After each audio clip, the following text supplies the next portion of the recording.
Good afternoon. My name is Christine Jean Blain, and I am so excited to be here with you today celebrating the fifth annual World Dream Day. So, World Dream Day has been around since 2011, and it's a very, very, very special holiday in that it's a time where it's a moment where we pause and we actually take inventory and account of our dreams and we declare them and we begin to put feet and wings on them and do whatever is necessary in order to make sure that they move from the realm of sleep to actually the realm of reality. So this year, my dream is to continue to inspire the next generation of global citizens to dream big, dream with their eyes and their hands wide open. I'm an educator and I teach world history and international relations in Dubai, UAE.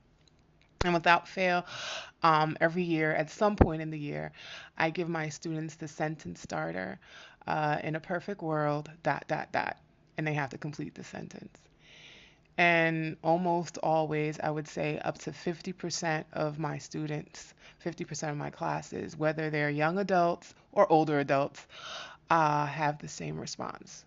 And that is, or similar responses, and that is, in a perfect world, there wouldn't be any war, or in a perfect world, there wouldn't be inequality, there wouldn't be poverty, or my favorite, in a perfect world, there'd be open and honest discussion about poverty and about conflict and about inequality.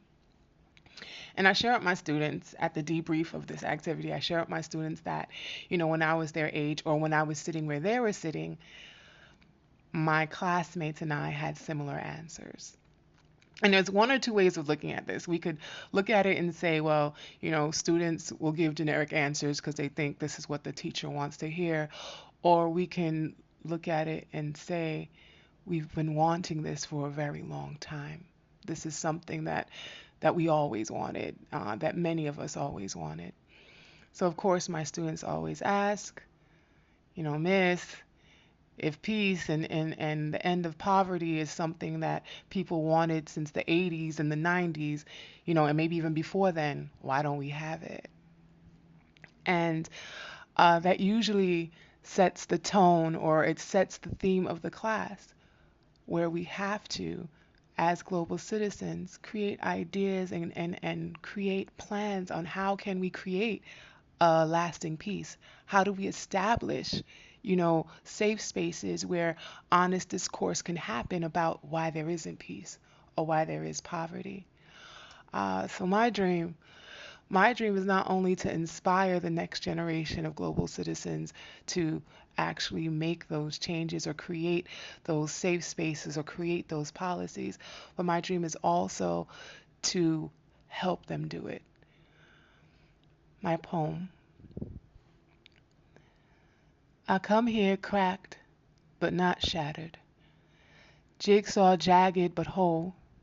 Father, forgive me, for I was scared to come here, feared being lonely.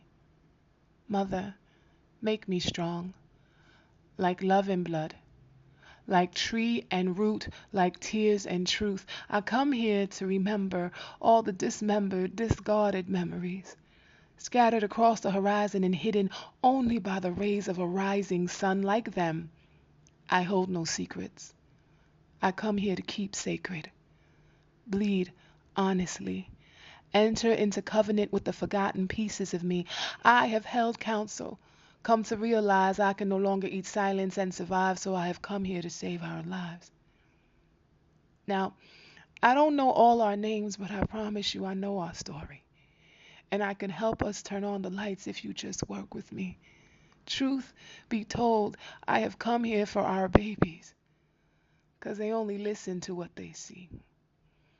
And we have been living inconsistently, walking without integrity, teaching them hypocrisy. And I'll be damned if I push mine forth and they believe this is the way it's supposed to be. So, out of love for my unborn children in this current generation, I have come so we can begin to put some of it to its end. Now, the last thing I want to do is offend. So I ask that you suspend your desire to play devil's advocate. Listen closely to what's being said before you take offense. And if you see yourself in any of these words, then take some time out and work on that. Because that'll be one less contradiction we got to balance for our kids. And maybe the next generation will be 5 steps further from where this one is. So if you're ready, open your hands so we can begin.